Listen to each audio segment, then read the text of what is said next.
하루를 휴식한 이정우가 홈에서 애틀레티코와의 3연전을 맞이하게 되었습니다. 미국 현지 기준 금요일 저녁에 경기를 하게 되는데 애리조나와의 3연전에서 루징 시리즈를 기록한 샌프란시스코가 다시 반등할 수 있는 찬스를 맞게 되었습니다.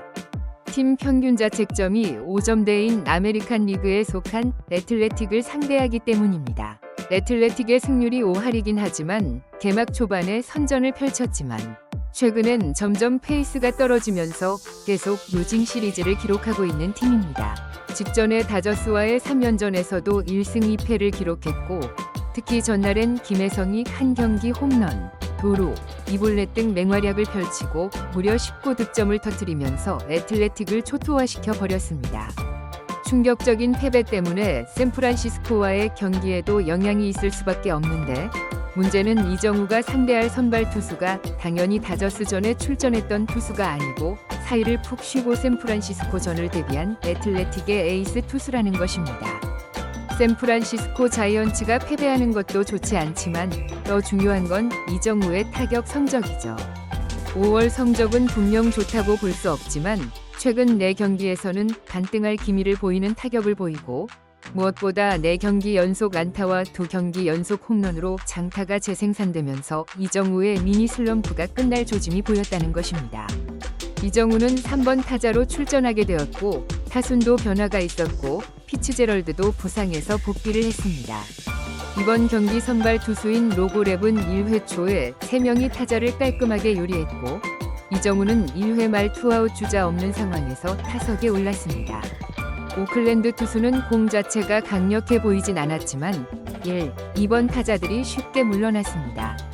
이정우는 초구가 높은 슬라이더가 들어오면서 지켜봤습니다. 그리고 이 구째의 한가운데로 들어온 스위퍼를 공략을 했는데 타이밍이 빨랐고 공은 멀리 날아가지 못한 채 플라이볼로 아웃이 되었습니다. 아마도 패스트볼을 예상하고 타격을 한 것으로 보입니다. 샌프란시스코 자이언츠는 3회의 대량 득점에 성공을 합니다. 선두 타자 베일리가 중전 안타를 치면서 출루를 했고 9번 타자 피츠제럴드가 시어스 투수를 힘들게 하면서 볼넷으로 출루를 하면서 기회를 잡았습니다. 우선 시어스 투수가 흔들리고 있다는 게 확실히 보였죠. 그러더니 라모스까지 연속으로 볼넷을 허용하면서 노아웃의 만루가 만들어져 버렸습니다. 이러면 더 좋은 기회죠. 그 다음은 팀의 타점 1, 2위 타자들이 나서고 혹여나 플로레스가 병살타를 쳐도 이정우에게 타점 기회가 올 수 있었습니다. 그런데 플로레스의 타격이 심상치 않았습니다. 계속 파울을 만들면서 시어스의 투구수를 급격히 늘려버렸고 당연히 밀어내기 점수를 줘도 다음 이정우가 있기 때문에 무조건 승부를 낼 수밖에 없었습니다. 그리고 19구째 시어스는 에라 모르겠다 라는 듯 자신의 가장 빠른 볼 92마일 공을 한가운데로 던지면서 플로레스가 기회를 놓치지 않고 단 한 방에 4점을 추가해버린 만루 홈런을 쳐버렸습니다. 근데 솔직히 시청하면서 리액션이 저도 모르게 안 나오더라고요. 김이 샜거든요. 아니, 왜 이정우 앞에서 다 쓸어내냐고. 한 명이라도 좀 남겨주지. 아직은 샌프란시스코를 진심으로 응원은 안 되나 봅니다. 이정우 때문에 응원할 뿐. 참고로 저는 본래 다저스 팬이었습니다. 이정우는 두 번째 타석에서 흔들린 시어스의 2개 공이 모두 볼이 되면서 찬스를 얻었는데 이정우가 원하는 빠른 공을 던지질 않았습니다. 계속 스위퍼만 던집니다. 원앤투 카운트에서 여전히 이정우에게 더 유리했는데 4구도 스위퍼를 던졌고 이정우는 타격을 하면서 힘없는 땅볼로 물러나게 되었습니다. 모든 타자들에게 패스트볼을 던지고 있던 시어스는 이정우에게는 단 한 번도 빠른 공을 던지지 않는 치밀함으로 분석을 단단히 한 것 같았습니다. 같은 시간에 다저스 홈에서도 경기가 열리고 있는데 김혜성이 3경기 연속 선발 출전하게 되었습니다. 그리고 타선이 침묵하고 있을 때 3회 2구만에 밀어쳐서 또 안타를 치면서 3경기 연속 안타일 뿐만 아니라 8연속 출루를 하는 미친 활약을 하고 있었습니다. 로건 웹은 홈에서 평균 자책점이 메이저리그 전체의 2위인데 오늘도 그 능력을 유감없이 발휘하면서 5회까지 무실점 상황 중이었습니다. 이정우는 5회 말 선두 타자로 나오게 되었습니다. 당연히 이번에도 주자 없는 상황. 다행인 건 시어스를 세 번째 만날 수 있게 되었습니다.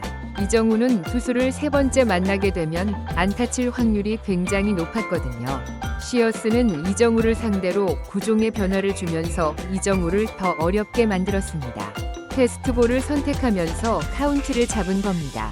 이정우가 불리한 카운트가 됐을 때 이제 당연히 스웨이퍼를 또 던질 것이 예상이 되었습니다. 그리고 이정우도 그 정도는 예상하고 있겠죠. 그리고 4구째 이정우가 기다렸던 대로 밀어쳐서 오늘 경기 첫 번째 안타를 치게 되었습니다. 3타수 1안타, 이제 안타 개수는 49개가 되었습니다. 개인적으로 이정우가 올 시즌의 추신수의 기록인 한 시즌 최다인 175개 안타는 물론이고 200안타를 도전하기를 응원합니다. 이정우가 안타를 친 순간 애슬레틱 에이스는 강판당하고 맙니다. 이정우는 6회 말 1이닝 만에 다시 네 번째 타석에 서게 되었습니다. 그런데 사실 이정우의 타석은 이번에도 김이 샜고 말았습니다. 본래 선두 타자가 8번부터 시작이었는데 밥상이 차려지고 있었습니다. 이미 주자 1, 2루 상황에서 오늘 경기 말루 홈런을 친 플로레스가 나왔는데 얘 왜 이러니? 이번에도 3점 홈런을 치면서 혼자 타점을 다 쓸어담아 버렸습니다. 욕심쟁이네. 샌프란시스코 승리가 확정된 순간입니다. 그래서 이정우 타석에서는 또 주자도 없이 김이 샜던 겁니다. 그래도 이정우는 집중력을 잃지 않았습니다. 그리고 관중들은 더 크게 정우를 연호하면서 힘을 실어주었습니다. 그 소리가 어찌 한국인들만의 소리겠습니까? 정말 신기한 일이네요. 이정우 타석에 다시 좌투수를 올린 애틀레틱. 이 좌투수는 이정우에게 계속 체인지업만 던졌습니다. 그리고 5구째 체인지업을 또 밀어쳐서 페어로 2루타를 치면서 멀티 안타를 완성하게 되었습니다. 5월 17일에 50개 안타를 완성하게 되었습니다. 2주 동안 매우 부진한 적도 있었는데 그럼에도 리그 최다 안타와 4개 차이밖에 나지 않고 따라붙고 있으니까 충분히 기대해 볼 만하죠. 이정우는 3루까지는 진루가 되었지만 득점은 할 수 없었습니다. 그리고 다저스는 에인절스에게 패배 직전이었고 김혜성은 두 번째 타석에서도 빠른 발로 안타를 치면서 3게임 연속 멀티 안타, 다저스 역사상 시거를 넘고 9타석 연속 출루를 해버리는 기록을 세워버렸습니다. 오늘 완전 한국인의 날이네요. 이번 경기에서 샌프란시스코는 거의 승리 확정이고 샌디에이고 다저스는 패배각이어서 이정우 입장에서는 더 기분 좋은 승리가 될 것 같습니다. 8회 말에 이정우는 5번째 타석에 오르게 되었습니다. 그런데 이젠 질투를 넘어서 경의를 표현할 것 같습니다. 이정우 효과일까요? 이정우 앞에 플로레스인데 이미 말루 홈런, 3점 홈런을 쳤는데 이번 타석마저도 솔로 홈런을 쳐버리면서 한 경기 3홈런. 그것도 혼자서만 8타점을 쓸어담아 버렸습니다. 타점은 이제 에런 저지를 넘어서 메이저리그 전체 1위가 되었습니다. 매우 어색하죠. 지금까지 대부분 이정우 앞에서 홈런이 나오는 경우가 별로 없었다 보니까 이정우는 또 주자 없이 타석이었습니다. 그리고 이제 욕심을 내고 크게 휘둘렀는데 맞는 순간은 솔직히 홈런인가 했는데 100m 정도만 날아간 채 잡히고 말았습니다. 이정우는 최종 5타수 2안타로 만족해야 했습니다. 타율은 2할 8푼 9리가 되었습니다. 샌프란시스코는 아다메스의 추가 타점까지 나오면서 9대1로 대승을 거두게 되었고 애틀레틱의 에이스를 무너뜨린 만큼 내일은 연승도 가능할 수 있을 것 같습니다.